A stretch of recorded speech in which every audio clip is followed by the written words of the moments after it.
What's up with the world? It's your boy Sleepy J. You're tuned into the Know It All Sports Podcast. I'm your host, Sleepy J, and this is my co-host, Coach Rudy, and we are here live from the University of Hard Knocks.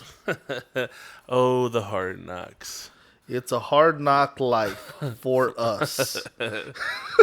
Well, all right, guys. Well, we have a lot of topics as we normally do, but not as many as some because, it's a little bit We earlier in write the the week. book on it, man.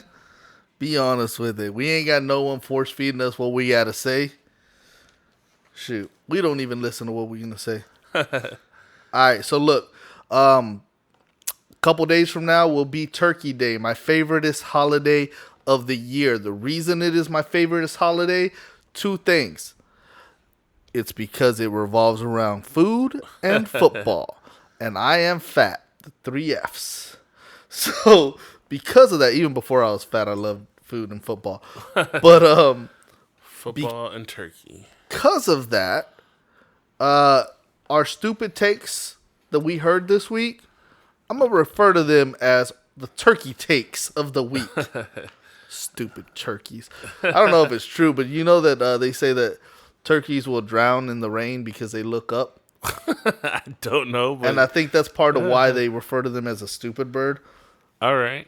I never went to find out if that's true or not, but I've heard that many a time. Stupid turkeys. All right. All right. So, turkey take number 1. Acho from the Fox Sports Acho show and Marcellus Wiley. yeah. Acho was my first and biggest turkey of the week. Biggest one, okay. And this comes off of a take from, 10 weeks ago. Okay. This week, he was regurgitating this stupid line that Tom Brady outplayed Dak in week 1. Yes. The reason this is a stupid line... Now, this is going around the whole, sporting world whenever they want to talk about this. So this is what's happened. Because the Cowboys lost to both Tom Brady and Patrick Mahomes... Yeah. The talk was, so Dak got outplayed again. When Dak's playing against these elite quarterbacks, he's getting outplayed. Now they're calling Herbert in San Diego an elite quarterback. Yeah. Except for when they're talking about Dak playing against him.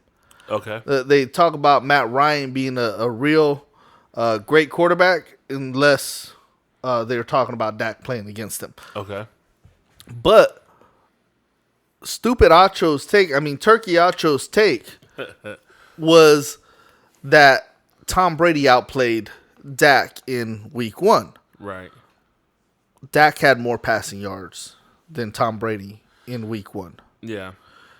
Dak had a higher percent completion than Brady did in week 1. Right. Dak threw for 3 touchdowns, had 1 pick. Okay. Tom Brady threw 4 touchdowns and had 2 picks. Right. 4-2 Right. versus 3-1. Right. Dak had a higher quarterback rating than did Tom Brady Right. in week 1. Tom Brady's team won the game. Right. But you're not saying that the Buccaneers outplayed the Cowboys. Right. What Acho is saying is that Tom Brady outplayed Dak Prescott. Right. How did you outplay Dak if you had fewer yards, And a picks. lower passing percentage, and more picks? Yeah. How is that outplaying Dak? Now, if you want to say it was even because it Yeah. wasn't too drastic, say that. Right. Say it was a push. Right. But don't sit there and tell me that Dak got outplayed by Tom Brady in week 1 when he didn't get outplayed by Tom Brady in week 1. It's a stupid take because you're not watching the game. So I know we've said this before, and if you haven't heard it, well, you're going to hear it now. The difference between us and most of these other sports analysis people is sports analysis will strictly go off of the the numbers. They're going to say, oh, they had a passer rating of this. Oh, like this Pro Football Focus, which is complete BS. Yeah. Versus going over what actually happened over the game. So in that situation, when you're looking at Tampa Bay versus Dallas, yes, they won, and it came down to a field goal, right? Yeah, well, they won by 2 points. Tampa Bay won by 2 points. Right. Dallas missed a field goal and an extra point. Right. So, yeah. Those are, again, it's a team sport. It comes down to the overall team. And, yeah, I know we focus on quarterbacks, on who's got a better arm and who makes better decisions in a hair split of a second. But, those are all very valid things whenever you're talking about who's going to lead their team to a victory. But there's also, where did the defense play? Also, if your special teams kicker is fucking shanking balls left and right in the same game, and that's what's causing you to slowly but surely fall behind and lose points that you otherwise should have had. Right. Because just because you got that touchdown does not mean that you're going to get that field goal. Extra point. Though you should get that extra point. Or, yeah, you should definitely – it should almost be guaranteed. And if you're missing those – that's a problem. Yeah, you should – your upper management should be worrying about, like, we need to replace this person. We shouldn't be missing those just because they're standard. It happens after every touchdown, so you should be expected to be able to make those more times than not. If no one's – again, as I said before, if someone's hand doesn't touch that ball or there wasn't a fumble on the So, look – speaking of Acho being an idiot on this, and to what you're saying, a lot of these guys are just looking at the final numbers. Look, I get it. They got a lot of games that they're supposed to be talking about. Yeah. So they obviously don't have time to watch all these games. Right. And some of them might claim that they are watching them, but the reality is they're not. Now here's the thing with it. I don't know if you got a chance to watch any of the Green Bay game last week, and I know I did. What was it? Green Bay versus Minnesota, right? Yeah. And I was kind of watching it because I talked so much trash to you about how many championships Aaron Rodgers has won. And how many was that again? 1. It hasn't changed since last week, right? Right. Yeah. And so I was watching that game because of that conversation and because it was on TV, because I wasn't going to pay for the NFL channel if it wasn't. Well, anyways, so I'm watching the Green Bay game, and Aaron Rodgers is off in the first half. He's throwing behind his receivers. He's throwing late. He's not getting the ball to them in the best spot, or he's completely missing them. Yeah. And in the first half, I think he was like 11 for 20 at one point. Okay? Yeah. So almost 50%, 52% of his passes were completions. That's not good. Right. And in the second half, he was a lot better. Yeah. But he had a bad game. And then in the second half, Minnesota kind of started messing up, giving Green Bay short field position, and Green Bay ended up tying it up, making a game out of it, almost winning. Minnesota ended up winning on the field goal at the end. Yeah. And there was a pass at the end of the game where Aaron Rodgers threw it up, open receiver, went like in 6 seconds, went 80 yards or something like that, right? Right. Big touchdown pass, whatever. I don't know if it was 80 yards, but either way, it was a big game. It was a huge, or gain, not game. Huge passing catch where the corner covering or the safety covering really couldn't catch up to the receiver, and it just was what it was, touchdown, right? Right. And at that point, to me, I literally looked at my wife and I said, look, that's actually a good thing that happened there. I was like, because if that receiver just stops before getting to the end zone, yeah, then they can run a few plays, either kick a field goal or go for a touchdown later, waste time without giving Minnesota time. But now Minnesota's going to get the ball back with 2:16, Right. and all they need is a field goal. Right. I was like, that corner, even if he could catch up, or that safety, even if he could catch up, really shouldn't tackle that receiver Right. because that's going to hurt your team. And so, Minnesota won because Aaron Rodgers is not invincible. Yeah. He didn't play a great game in the first half. But I did see some people talking, oh, Aaron Rodgers was great. He's that man. Yeah. If you watch the game, he wasn't great. That's not to say that he's not a great quarterback. Right. I told you at the beginning of the year, I said it again a couple weeks ago, every great quarterback in the league Right. has 3 bad games a season. Right. Every year. Yeah. Any good to great quarterback has 3 bad games. Right. If you're an average quarterback, average starting quarterback, you might have 4 to 5 bad games. Right. And so on and so on. And he was. I think when we said this, we were talking about other quarterbacks that are arguably the best in the league. Yeah, when you're talking about the Drew Breeses of yesteryear and the Peyton Mannings, I paid attention to these guys' careers, game in, game out, and eventually you would see, hey, he had 2 picks. Like Tom Brady, I think he has 3 games this year with 2 picks. Yeah. 3 or 4 games with 2 picks. And then, he'll go like 5 games without any. Yeah. But that stuff's going to happen. Yeah. It's You part of the can't game. say, oh, if you're supposed to be great, you're supposed to be great every game. So, the weird thing about in sports, we do this where we're like, oh, they don't do this or they don't do that.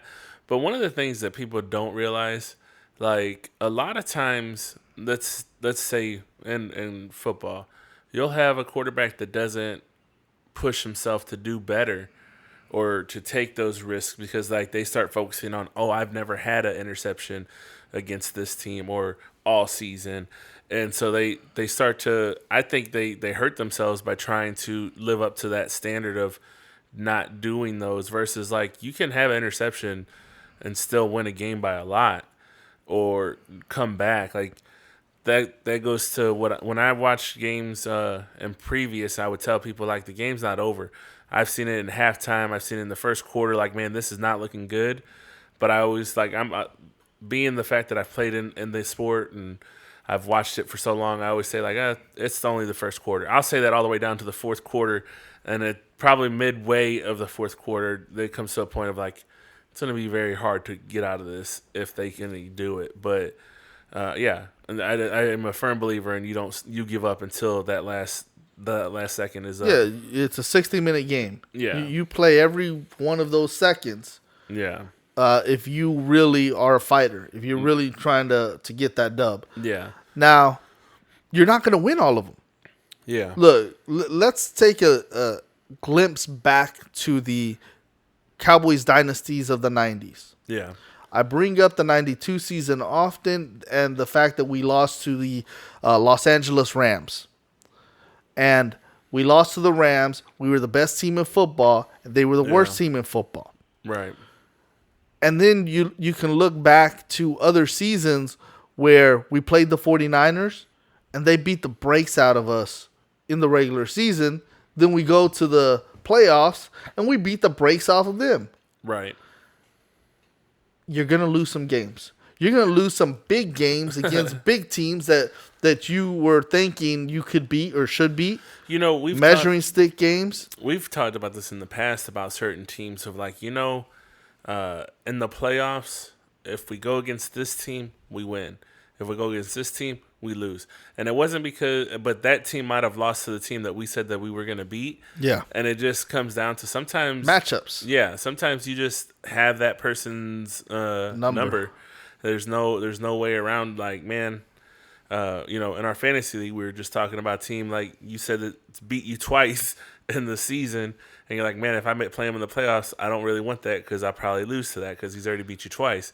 It's the same thing. Like, there's for whatever reason, it's in the cards that you're not supposed to beat that person or that team, and that's, I mean, and you see that in boxing, you see that in so many different sports of like, it just for whatever reason, this one person was better. when we're talking about boxing, I'll tell you, I will argue that what is his name? Julio Cesar Chavez, best boxer I've seen, and he lost to De La Hoya twice. And when you have to put the whole picture in perspective to why he lost, but nonetheless, he lost twice to him. And a lot of people will say like, well, he was better than. I was like, he was also a lot older, and there's a lot more things. Look, to I factor can into. also put it to you like this. Speaking of De La Hoya, Yeah, if you look at De La Hoya's career, it was a great one. yeah, It was better than Sugar Shane Mosley. yeah, Sugar Shane Mosley owned him. yeah. Yeah. I mean, the matchups make ball games, make fights, make battles. Yeah. Sugar Shane had a great career, Yeah. but his career was not as great as De La Hoya's. Right. He was not as good of a boxer as De La Hoya, but he outboxed De La Hoya 2 to 3 times. What they faced 3 times? I think it was 3. And Sugar Shane, in the pantheon of boxers, Yeah. is steps below De La Hoya. Right. Now, De La Hoya lost to him Right. at least twice, if not all 3 times. Right. But so when we look at it, a couple of things. Just because you lose to a team doesn't make that team better than you. Yeah. Just because you beat a team doesn't make you better than that team. Yeah. I've played a lot of pickup basketball Yeah. against people that are way better than me. Yeah. And I've beaten them. And I would tell you, if you were going to put money, put it on them, but don't be shocked when I beat them. And I beat them not because I'm better than them, not because of anything other than I refused to lose.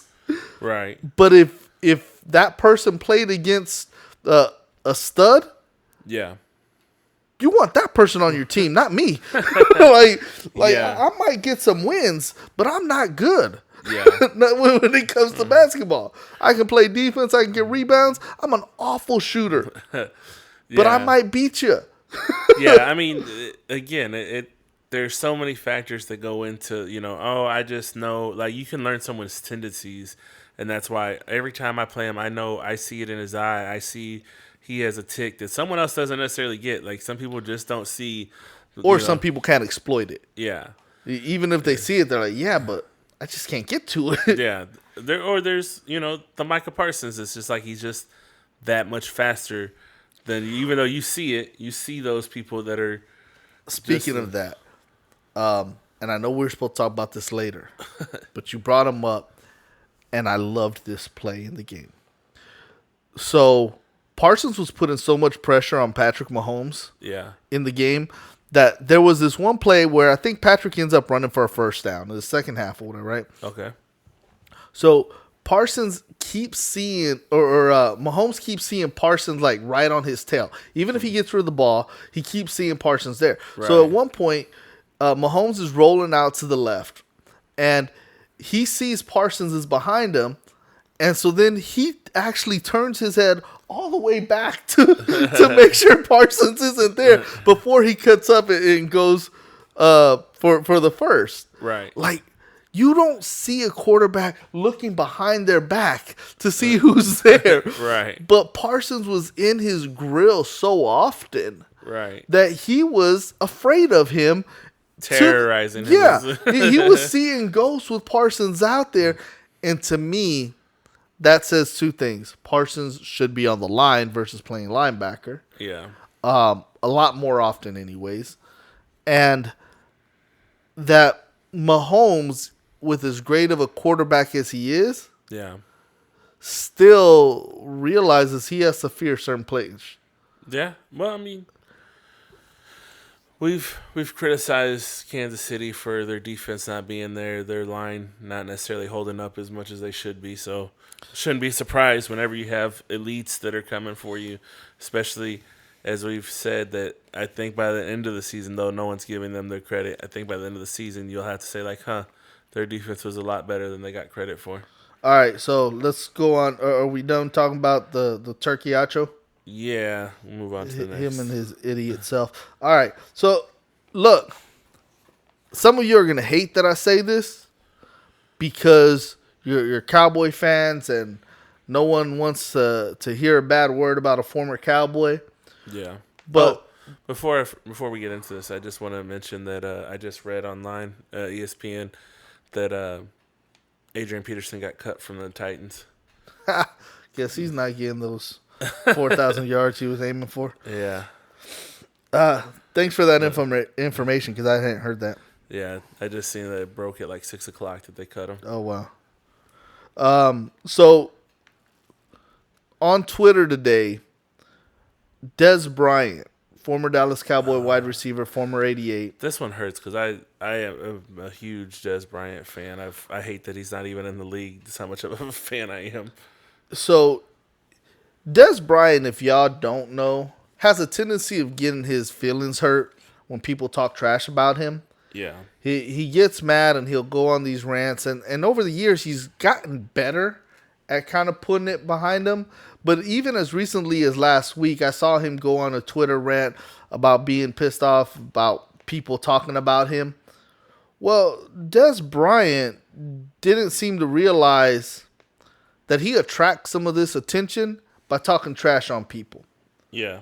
So he put out on a tweet today, after hearing the news of JG, Jason Garrett, by the way, Jason Garrett got fired today from the being the offense coordinator from the New York Giants. Yeah. So Dez tweeted, after hearing the news of JG, Kadarius Toney, you will get to experience the love and joy for football throughout your career. Yeah. Dez is taking a shot at Jason Garrett. But is that a surprise though? Like, Garrett did cut him. Like He got his career by playing under Garrett. This is true too. He made his name by being a Dallas Cowboy under the offense of Jason Garrett. The fact is, I remember when Dez Bryant was playing receiver for the Cowboys, probably about 4 years into his career. Michael Irvin being asked on an interview about how he has tried to help Dez Bryant become a better receiver. Yeah. Because Dez Bryant, remember, when he was in college, he got into this stuff with Deion Sanders, lied about being with Deion, and then that kind of got him suspended. And then Deion and Michael were always around him. You know, Michael's always with the Cowboys, trying to talk to the receivers and whatnot. So Michael said in the interview something, he was really breaking down Dez's get off on the line. Yeah. And saying, look, I was trying to give Dez some advice on how he could get the man off whenever they're pressing him, because that's what takes him out of the game a lot of times. He's getting pressed on the line and he's not able to shake them off as easy as he should be for his body size. He said, so I was trying to give him a couple tips. Unfortunately, it was kind of like, yeah. Okay, I got this. Right. And Dez blowing him off. Right. He said, well, he's a young man and he's not really trying to hear what I got to say, but so I try. So that was Michael coming at it for Dez. You know, that's interesting, sorry, just a quick side note, is during Hard Knocks earlier this year, you seen CeeDee Lamb talking to Amari, asking him, hey, how could I do this better? And he did a similar, like, oh, whenever they do this, do this. And so you see CD actually focusing in on that. Anyone listening, pin that, because we'll talk about that more later. But go ahead. So when Dez Bryant was in his prime of his career, he had a Hall of Fame wide receiver trying to help him get better. Right. And he said, or he was working with the attitude, yeah, whatever, I got this. Yeah. If you didn't work to get better in your career, and then teams aren't signing you. Right. At the end of your career, when you see teams that don't have big name receivers and have payroll, and they ain't signing you, and then you get mad when people talk trash about you, why you out there talking trash about your former head coach? If you don't like him, whatever. That's such a, to me, like, yeah, he may have cut you, and yeah, that maybe hurt your feelings. I was like, but at the same time, like, you know the business. First of all, this is a business, even though you're playing a sport. It's a business. But secondly, you have your career owed to him at the same time. Like, had he not been the coach, you might not have gotten that same loyalty that he did give you for many years, because you did have bad press over the years. You did have uh, injuries over the years, and he tried to keep you in there. It just, unfortunately for you, the last year or two, you started getting more and more injuries that were hurting you longer and longer, as happens to many players. Yeah. And so I think it's a turkey move by him, man. Uh, Yeah, I don't, for me, and I know you, loyalty is a big deal. Like, um, that, even like I said, I have, loyalty is big for me. I think it's important. It says a lot about your character, and I mean, I guess if you guys are on bad terms, leaving a situation, but I don't see it as a bad terms. Like, you as an aging player, you should see your window is fleeting, especially as you're getting hurt. Um, and you shouldn't take it personal whenever you get moved around from team to team, or you starting to get benched and played second string or whatever. yeah, I think it's just you always want somebody to mature, Yeah. but the truth is not everybody does. Yeah, I was gonna say, I think Eh, unfortunately for Dez, that he is very spoiled and immature at that, and that's why he acts the way he does. And again, I'm a huge Dez fan. I've wanted to see him end up on a team. I was rooting for him whenever he went to the Saints. I was like, I hope he gets a Super Bowl finally with that team. Uh, I That's me personally. I like him enough that I would like to see him end up on a team that actually gets to a Super Bowl. I'm gonna say this for me. I can hold grudges, Yeah, and I can be a jerk to someone who I hold a grudge against, yeah, and I have no qualms about it. right, So I understand being that way. yeah, I understand wanting to be that way, right, but you're not ever going to hear me complain when people talk trash on me, right. because I don't give a flying what they say about me.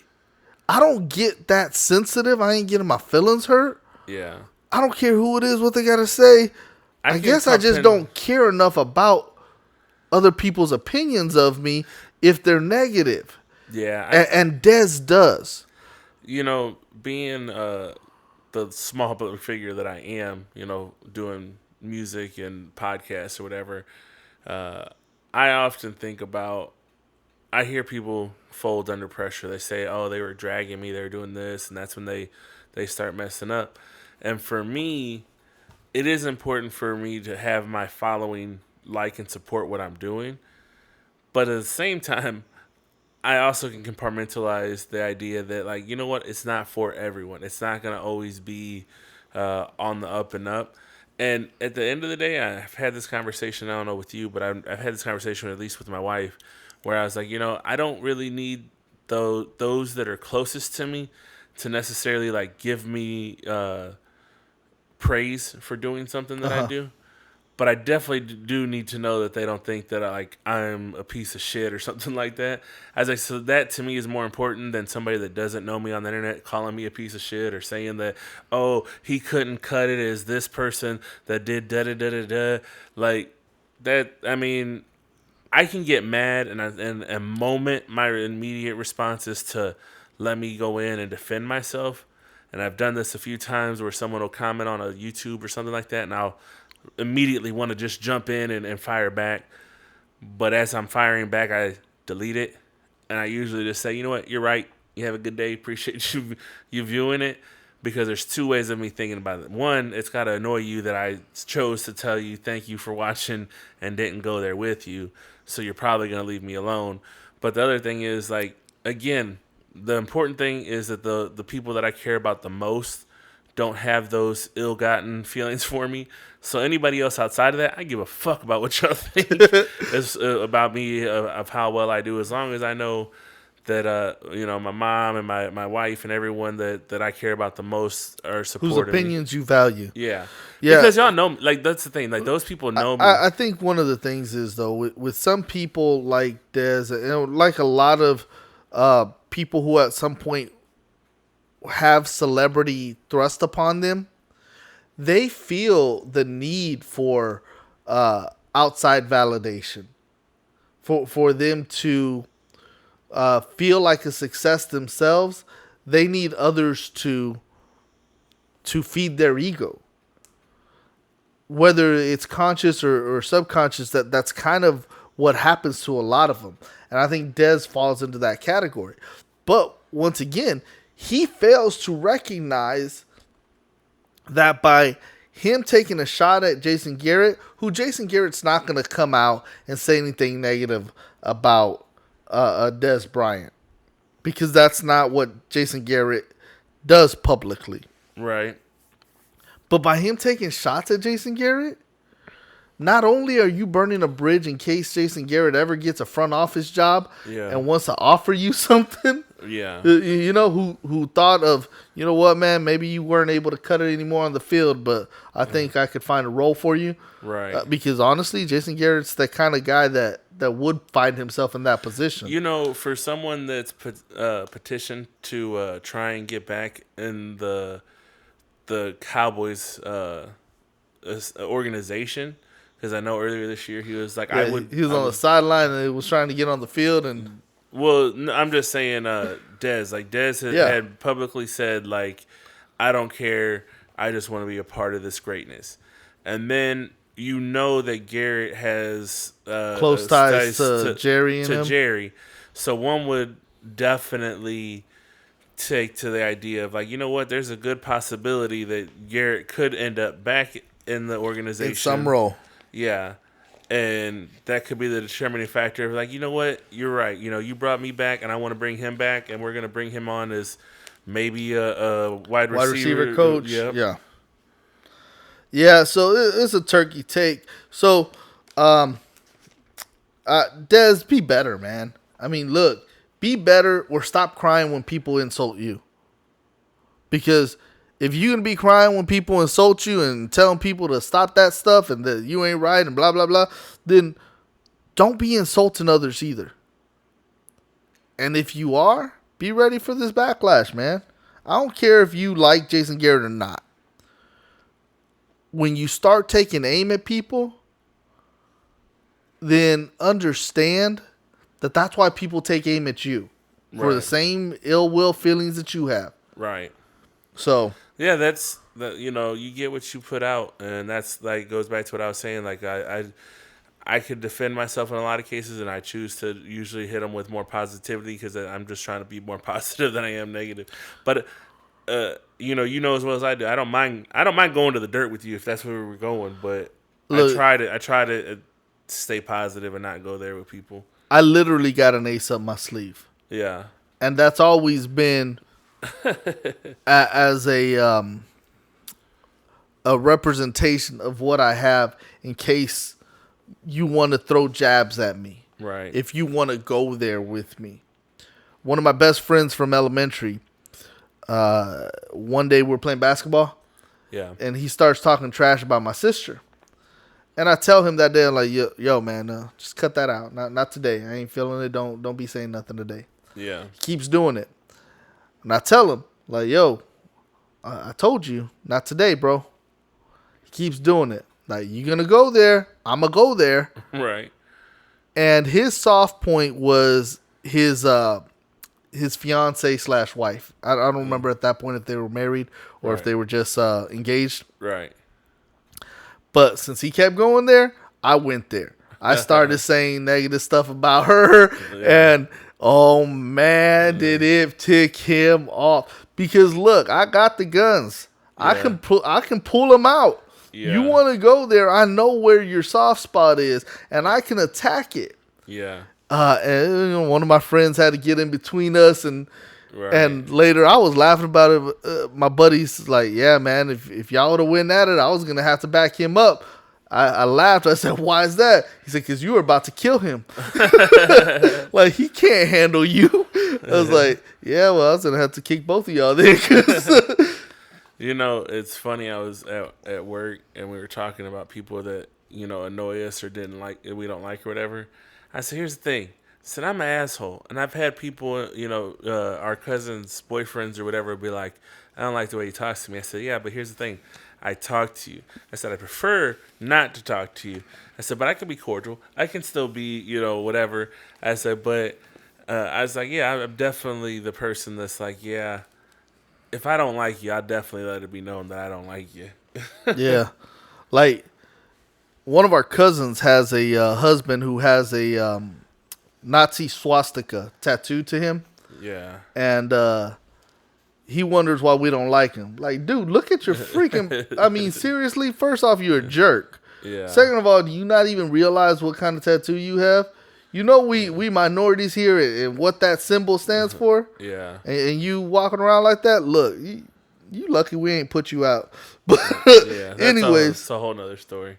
So let's go ahead and recap a little bit from last week.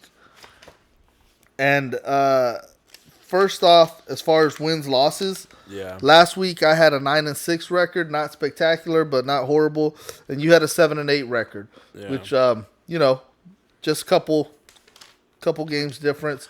It was Yeah. a hard week. There were some upsets. Yeah. And definitely were some upsets. And I kind of went with a couple of them, and I Yeah. got lucky on those, but.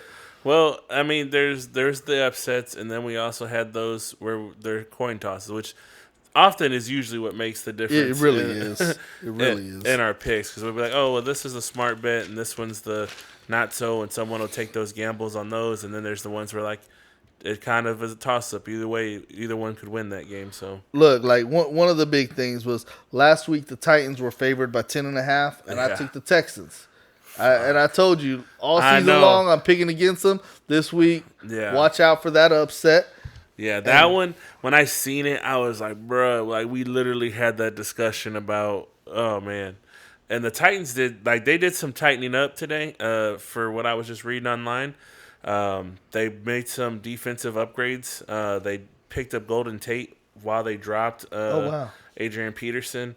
that's a good move. Yeah, I seen that. I don't know much about the defensive players that they picked up, but there's some people that were being moved to the IR.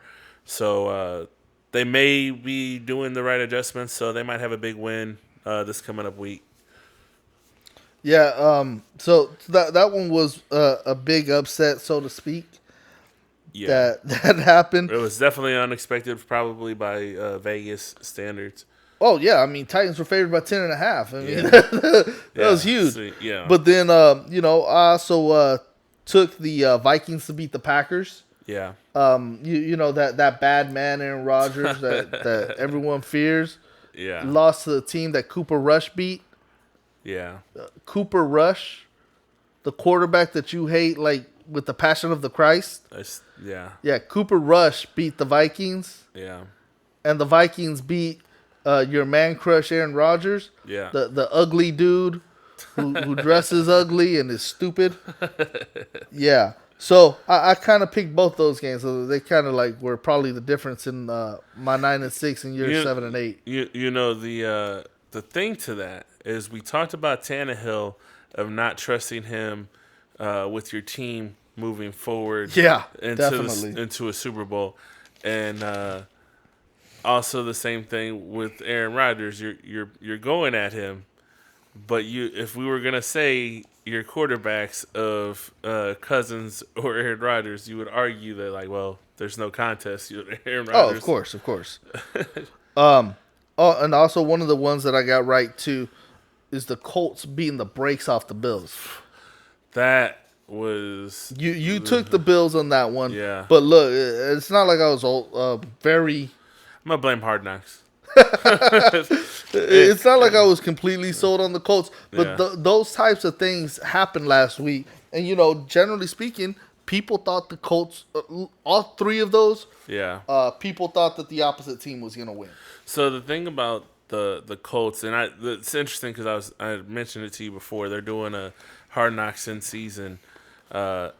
this season, and it's interesting because they're picking up from week 10, and they're saying like one, there's a lot of season left, even though their record is what it is, and they're also two, they know that if they're gonna win, they have to start turning it around from here on out to actually do something. Get in, yeah. So I'm sure it was a big win for them morally and towards their goals.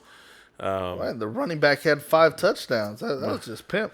The thing that I don't like about the Colts, to be honest with you, besides Wentz, is the fact that I get no consistency of their running backs. Like, either they're on or they're not. They're like, yeah. And that's the really team as a me. whole. The Colts this season are they're a very 500 team. Yeah, for me, it's really aggravating that. Like, you can look at certain teams and say, like, okay, this team has a great firepower. This team has a great run game. And for them, there's not one or the other. Like, traditionally, like, oh, they have a decent quarterback, a couple decent receivers, and a running back here and there.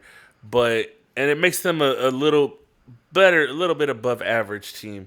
And at this point, you're like you said, they're probably just under being a 500 team overall. All right, so the Kansas City-Dallas game. We're not going to spend too much time on here because we just kind of talked about it. Yeah. Last week I called for Patrick Mahomes to be picked off 3 times. Yeah. That didn't quite happen. He got picked off once, strip sack another time. Okay. And so 2 turnovers by him. Yeah. Not the 3 that I had thought. That said, Patrick Mahomes didn't play great. Yeah. He didn't play awful by any means, but he didn't play great. Right. He was off just like Dak was. Yeah. Ended up with more yards than him. And obviously got a couple of scores. So this goes back to what we were saying in the earlier of the overall. You know, some teams are gonna, or some people are gonna say, "Oh, Mahomes pulled off this great victory and whatever."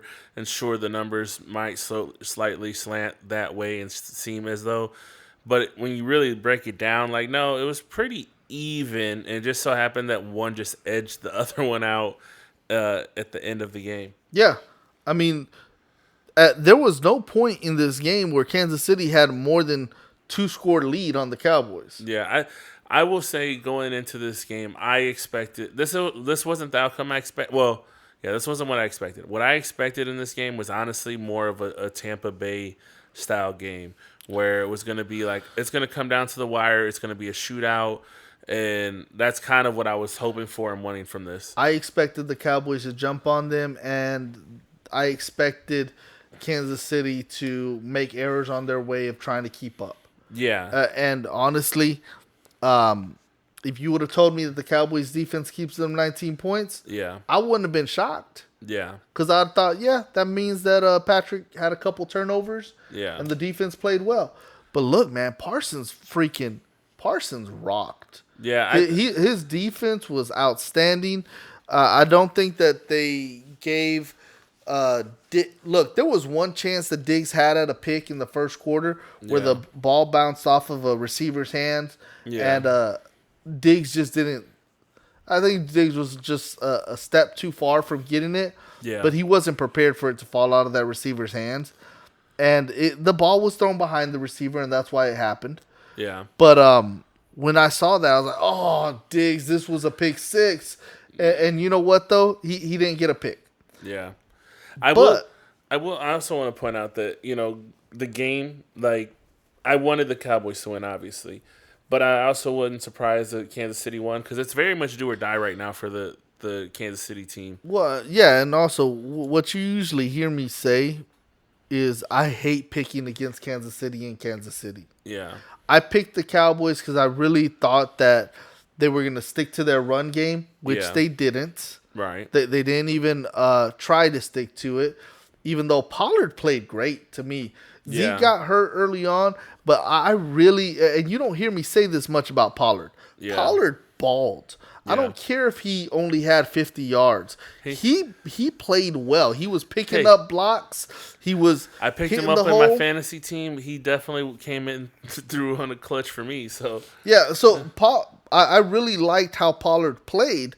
And I thought that Zeke, once he came back in the second half and they were giving him his carries, Zeke played well too. So they weren't running the ball. It wasn't that Kansas City was shutting them down. It's that Dallas wasn't doing it. Right. And with you only being down a couple of scores, they didn't need to go away from the run as they did. But for me, those were the two big things that stood out. Parsons' play, obviously, and Pollard. Like that's what I got out the game. We need to run the ball more. I wasn't totally mad that we weren't running it that much. I was advocating for it. Yeah. But at the same time, when receivers are dropping passes like that, yeah. I mean, there was at least 4 drop passes. Yeah. When that happens, yeah. I mean, it kills your drives. There's, as we were saying again earlier, it makes the difference of, if everyone is on point, if everyone, those little things make a change in how it's going to play out for you. Yeah, and so if the receivers catch those passes, Dak has more opportunities to throw more passes, and he gets the ball where it's supposed to be. But right. I will say this, because the coaching staff and Jerry Jones mentioned it in interviews this week, that they had a problem with it being so windy. Yeah. Dak's passes weren't necessarily where they should have been because it was so windy. Yeah. I blame the coaches on that. Yeah. I blame the coaches on that for this reason. When I coach football, what I try to do is get 2 rain practices in at the very beginning of the season. Right. 2. 1 for sure, but I try to get 2. Because inevitably, there will be a game where we play in the rain. Right. If we didn't get a rain practice in, that game is awful. It's just like it sounds. It's sloppy. It's muddy. People can't hold on to the ball, and people slip. They hurt their ankle. They hurt their knee. Yeah. But when we get a rain practice in or 2, all that stuff happens to the other team and not to mine. Right. I will tell you, I hated the initial day or maybe it rained earlier in the day, but by the end of the night or by the time practice came around, it was going to be like muggy and wet, but you were still going to have to be there. I hated the idea of like, man, I don't feel like getting in the mud. But what I did like was those slips. As a defensive player, like it made you like, oh, what's going to happen is it gives me a little bit of an edge of if this running back slips, I can still slide into him and take him out, and it can make a big difference in the game. Yeah, and so for me as a coach, I told players this, I told parents this, I'm like, look, if we can get these in when we have that game that is going to be in the rain, I was like, and as the season goes on and it gets colder outside, we don't have to worry about it. I'll cancel all the rain practices. I was like, but if we get these in the summer, a couple of rain practices in the summer, then we're already going to be where we need to be. Right. So when we get that rainy game, which is probably going to be in October, then our players aren't going to miss a beat. Right. When we don't get any rain on our practices or people don't show up, then we're awful. And it's a coin flip no matter if that team's good or not. Right. Same thing, though. The Cowboys have money. Yeah. They can buy 2 big fans and have them blowing against I'm sure against Dak. I'm sure they have those fans. I know that they do. Yeah. But I'm sure they have those for practices for like, it's kind of chill out. When you're going to go to Kansas City, yeah, you got to practice with those mugs. Hey, I tell you what, Kansas City is one of those, like, it's fucking... So as a coach that has coached there, why don't you say, you know what, this week, all practices, both fans or all 3 fans are pointed at you so you can figure out how you're going to have to adjust that ball throw. Right. Because that's what it is. Anytime you're playing with the elements, you have to adjust. Am I holding the ball right for this condition. Right. Even if you do them extreme. Okay, what's going to happen? Okay, well, maybe I can't throw it there. I'll have to throw here so it can get there. Right. And that's, I have a problem with them coming out saying, not necessarily saying that wind was a condition. Yeah. But the fact that we know wind factored into it, because to me that says they didn't either use enough fans. Yeah. Or practice with the fans. Right. And you should have. Yeah, like I said, even if you put yourself underneath extreme conditions, maybe one or two more fans than you necessarily need, it still makes a world of difference to at least be like, oh, well, I practice under harsher conditions that allow me to. So, yeah. All right, so now Amari Cooper missed last week's game because two things. He came back with a positive COVID test. Yeah. And he is not vaccinated for COVID. Okay. Because of that, he not only has to miss last week's game, which he already did this past Sunday. Yeah. He has to miss this Thursday's game. Okay. He has to be out a minimum of 10 days. Okay. Because he's unvaccinated. Right. At the beginning of the year, Michael Irvin came out and said anybody who is not vaccinated is doing their team a disservice because they are not doing everything possible to win the championship. Right. So I ask you, knowing that stuff, and then knowing that Jerry Jones came out in an interview yesterday or today and stated that he was disappointed in Amari having to miss these games and making a statement to the effect that this is not a me thing. When anytime you play on a team, this is a we thing. Right. So anything that you do affects more than just yourself. It affects everybody. Everyone whose goal is to get a championship or whatever it is. Yeah. So knowing these things, what does Amari missing these two games do for his Dallas Cowboys future? As I've stated many a time, Jerry is the gift and the curse to these Cowboys. And with that being said, him not being happy with this, I think it will weigh heavily in the future.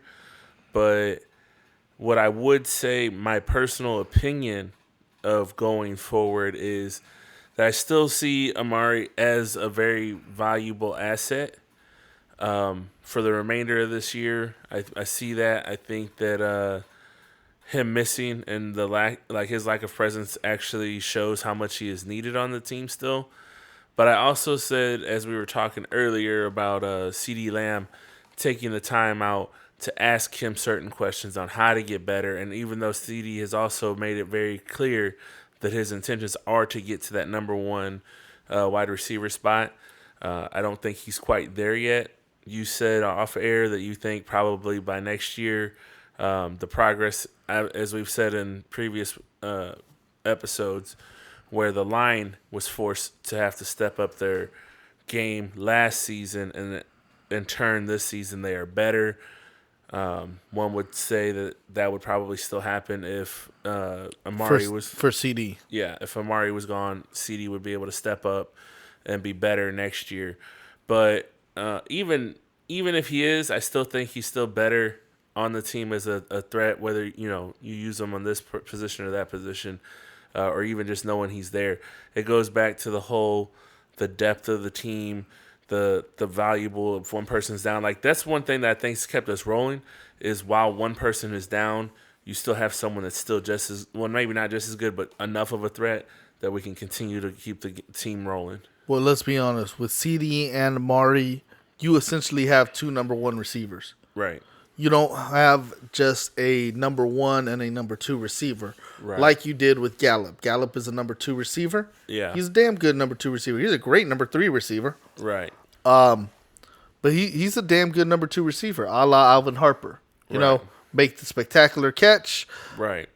But it's probably going to drop something that's catchable. Yeah. That said, you can roll with CD and Gallup Yeah. and be perfectly happy. Yeah. But Amari is still an elite receiver. Yeah. Even though some people won't give him credit for it. I will say this, though. If you're putting yourself in the position that he's putting himself in, Yeah. then you aren't as committed to winning as somebody else who says, screw it, I'm going to get the shot so that way I don't put myself in a position where I'm going to miss important games. Right. Because we've had that discussion when we talked about. But as we get closer right now, Yeah. something that jumped out to me is obviously Jerry Jones lied about 95% of the team being vaccinated. Because there's been several players who we found out, oh, yeah, they're on the COVID list and they were not vaccinated. Oh, yeah, they were on the COVID list. And I don't see that they're going to be the only ones. Right. When we hit the playoffs, someone's going to miss a game because they're not vaccinated. Yeah. And who that someone is, I don't know. Right. But, man, that's going to piss me off. And if I was on the team, it would really piss me off. For sure. Unless it's the person that you're backing up and it gives you your position to... Here's the thing, though. In this game against Kansas City, what I saw from those receivers who now had the opportunity, yeah, the lights were too large for them. Yeah, but you can't get used to those lights unless you're there. Someone can be a dog, man. If you a dog, and you're going to go out and get yours. Yeah, I mean... Not everyone's a dog. Not everyone can go out there and handle it. Well, some people, all they need is the opportunity. I was going to say, I can speak from my own experience. I can tell you, like, a lot of times my first time at something, I am a deer in headlights where, like, there's so many things I would do better or differently the second time than the first time. And a lot of times it is me, like, overanalyzing, overthinking it.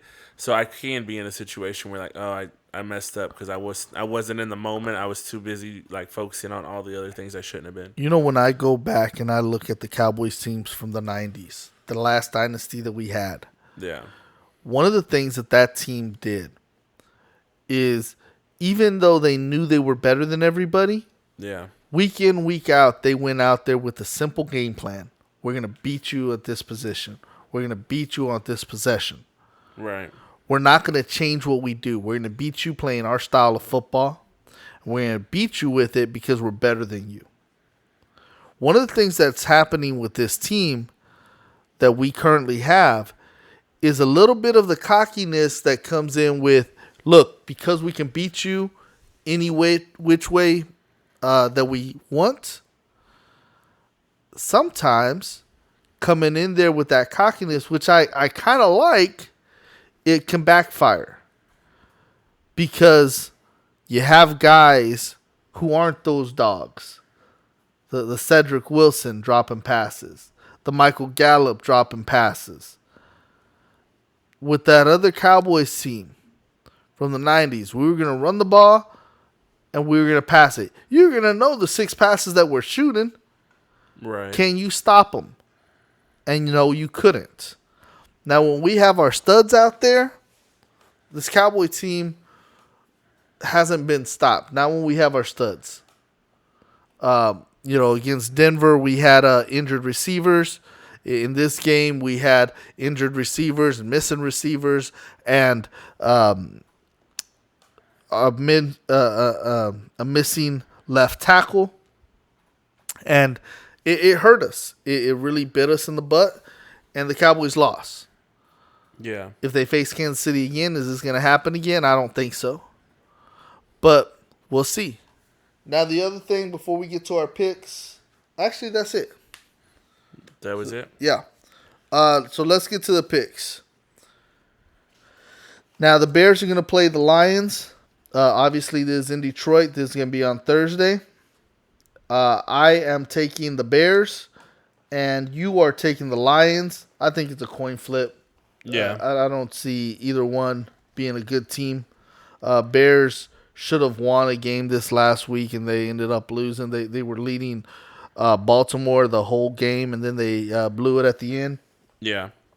Raiders at Cowboys. Both of us got the Cowboys bouncing back. Bills at Saints. I'm taking the Saints. You're taking the Bills. I guess you're taking them as a bounce back game for them after they got the brakes beat off of them by the Colts and dropped out of the division lead. Remember, we were just talking about that. Yeah. Patriots took over the division. So Steelers at Bengals. We both took the Bengals. Bucks at Colts. We both took the Colts. Looking for the Bucks to get another loss. The Colts to keep up with what they did last week. Panthers at Dolphins. We both took the Panthers. I think that has to do with Cam Newton for me. What about you? Yeah, that's what it was for Pretty me. much, right? Yeah. Him getting his feet wet, getting back under there. Titans at Patriots. We both took the Patriots, and it's not necessarily just because the Titans lost another game to another awful team. Yeah. I think it's because the Patriots are playing so well, right? Yeah. You took the Eagles. I'm taking the Giants. I think there's a coin flip game. I know the Giants looked awful, but I think both these teams suck. I would give the edge to the Eagles as far as being a better team, Yeah. but watching them both, I know they both suck. Yeah, I just think there's more talent on I think Philly. they're better coached than Philly than what the Giants are. I'm just taking the Giants just because. Well, they did also lose, Jason Garrett. So Yeah, that's kind of. I think the coach is going to go all out to try to make a difference with the Giants. A lot of trick plays and stuff like that. I don't think that's going to help, but that's what they're going to try. Yeah. We both took the Jags over the Falcons. You realize that the Falcons' last two games were against Cowboys and New England. Yeah. 68-3. Yeah. That is awful. Yeah, I didn't realize that until you texted to me that they had only scored, what was it, 3 points? 3 points in the combined last two games. Yeah. Yeah, that's fucking crazy. And I don't know. But they're falling on hard times. Their team is starting to have a lot of. Well, yeah, problems. Calvin Ridley out. Yeah. Cordell Patterson out. You know, those things hurt. Yeah. You're taking the Texans. I'm taking the Jets. And Yeah. I'm just going back to my everyone against the Texans philosophy, minus last week. We both took the Chargers over the Broncos. I'm taking the Rams. You're taking that bad man, Aaron Rodgers, to win that game. I'm taking the Packers at home because it's Packers at home. I get you. And the reason I'm taking the Rams is because I told you I thought the Rams were going to be the team in the conference championship. Yeah. They need their bounce back. I think for them, they need to beat this good team since they lost to Arizona. Yeah, for me, it goes back to years ago whenever people just didn't beat them that one season. And ever since then, I just kind of stuck with if Green Bay's at home, I kind of... You know what I didn't realize until they were losing to Minnesota this past weekend? Aaron Rodgers, you know how he lost to Minnesota, the team that Cooper Rush beat. Yeah. I didn't realize how often they've lost at home in the playoffs. Yeah. Because I was looking up Aaron Rodgers' career. Yeah. Because he's only won one title. And I was looking at it and I was listening because they mentioned something about how ever since Michael Vick beat Green Bay in Green Bay, Yeah. Green Bay isn't so... Green Bay? Yeah. it can now be defeated Yeah. in Green Bay versus before Michael Vick did it, no one ever won in Green Bay. Right. Now it's like half the time. So there's no home field advantage in the playoffs like it used to be. And during much of that time, it's been when your boy Aaron Rodgers has been quarterback. Yeah. All right. So we both took the Vikings over the Niners. I'm taking the Browns. You're taking the Ravens. Sunday Night Football. Yeah. Smart money's with the team you picked. I'm just taking the Browns because my son said take the Browns. All right. Honestly, I didn't care on that game. I don't see either one playing great football right now. Yeah. And I think a divisional rival game, you throw all the records out the window. Yeah, we said that all season. Seahawks, we both taking them over Washington for Monday Night Football. Yeah.